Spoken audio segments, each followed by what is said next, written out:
Assalamualaikum, salam sejahtera bagi kita semua. Salam, Om Swastiastu, Nama Budaya, salam kebajikan.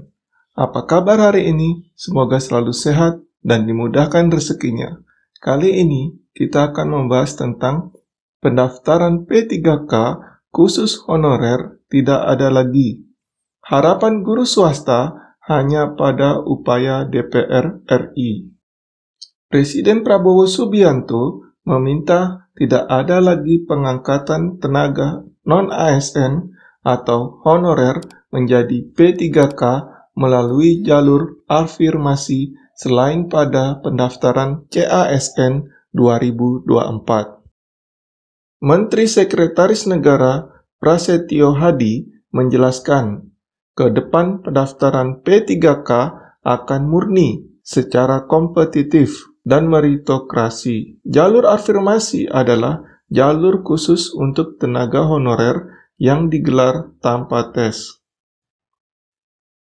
Prasetyo Hadi mengatakan, kebijakan penerimaan P3K tahun 2024 merupakan kebijakan afirmasi terakhir sehingga diharapkan selanjutnya pengangkatan ASN dilakukan melalui jalur rekrutmen normal, sesuai dengan peraturan perundang-undangan dan sesuai dengan kebutuhan.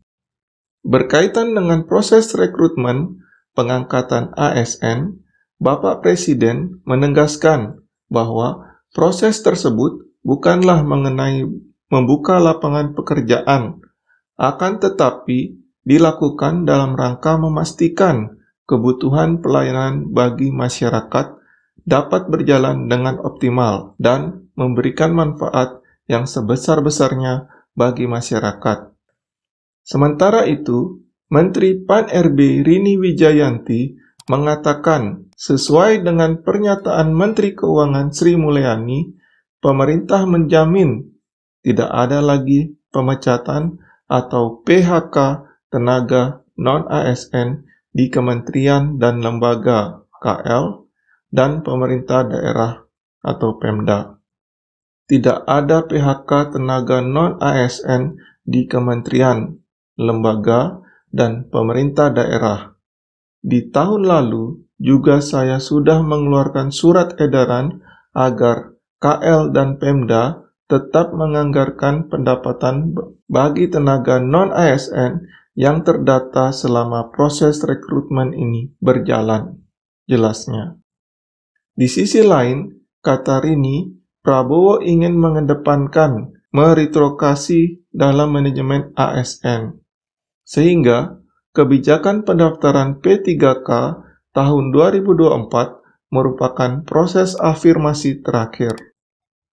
Selain itu, sesuai dengan Undang-Undang Nomor 20, setiap kepala daerah, menteri, atau kepala lembaga tidak boleh lagi melakukan rekrutmen pegawai non-ASN di instansi dengan ancaman sanksi. Ditemui usai acara, Rini menjelaskan, jalur afirmasi ini sesuai dengan data yang dihimpun Badan Kepegawaian Negara atau BKN yang diusulkan setiap instansi pemerintahan. Sekarang ini, kita yang lakukan afirmasi semua, khususnya untuk P3K. Kita memenuhi semua yang terdata di BKN, dan ini sifatnya afirmasi memang. Mereka bisa langsung masuk sesuai dengan formasi yang diusulkan. Ada juga yang tidak mengusulkan formasi, tutur Rini.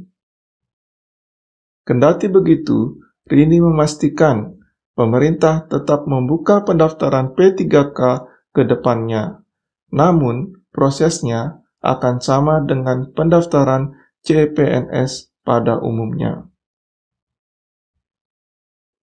Presiden tadi sudah mengarahkan tidak ada lagi afirmasi, jadi nanti seandainya pun dibuka, maka itu akan berlaku meritokrasi. Kita ingin mendapatkan sumber daya manusia yang kompeten sesuai dengannya, tandasnya. Keputusan tersebut disampaikan oleh Menteri Sekretaris Menengah Mensesnek Prasetyo Hadi beberapa waktu lalu. Mensesnek menyampaikan pesan Presiden bahwa tahun 2024 adalah tahun terakhir afirmasi honorer untuk seleksi P3K. Sebelum lanjut, jangan lupa like dan subscribe-nya untuk mendapatkan informasi dan edukasi terbaru seputar dunia pendidikan.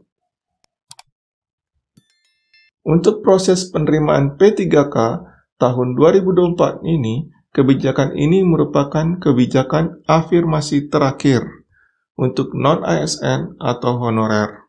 Ungkap Mensesnek dilansir dari YouTube Kementerian Pan-RB. Selanjutnya, tidak ada lagi seleksi P3K khusus non-ASN atau honorer dengan seleksi akan dilaksanakan secara normal lewat jalur umum. Selanjutnya, pengangkatan ASN dilakukan melalui jalur rekrutmen normal sesuai dengan peraturan perundang-undangan dan tentunya sesuai dengan kebutuhan Ibu Prasetyo Hadi. Keputusan tersebut tentu memperkecil peluang guru swasta untuk menjadi P3K, apalagi yang telah berusia 35 tahun ke atas. Sebagaimana aturan pengadaan ASN secara umum, batas usia maksimal yang boleh mendaftar adalah 35 tahun. Artinya, honorer guru swasta yang boleh mengikuti pengadaan ASN selanjutnya adalah hanya mereka yang berusia 35 tahun ke bawah.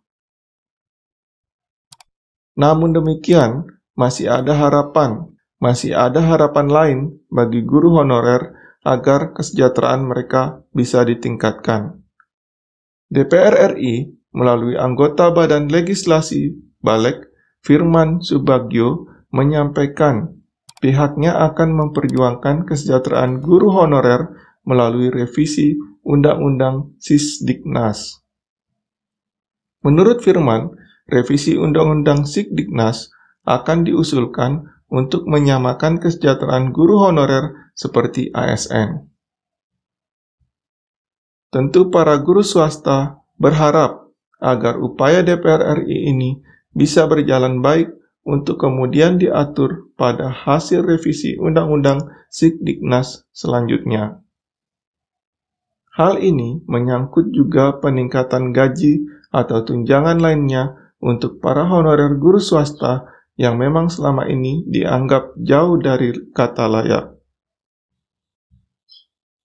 Setali tiga uang, anggota Komisi 10 DPR RI, Karmila Sari, juga menyampaikan kesejahteraan guru honorer menjadi fokus utama pada revisi Undang-Undang Sisdiknas. Kesejahteraan guru ini memang paling banyak menjadi tuntutan para guru, ungkap Karmila Sari dikutip dari TVR Parlemen. Anggota Komisi 10 DPR RI itu juga menyampaikan bahwa sertifikasi dan tunjangan lainnya menjadi fokus Komisi 10 DPR RI karena memang juga masalah sertifikasi dan lain-lain.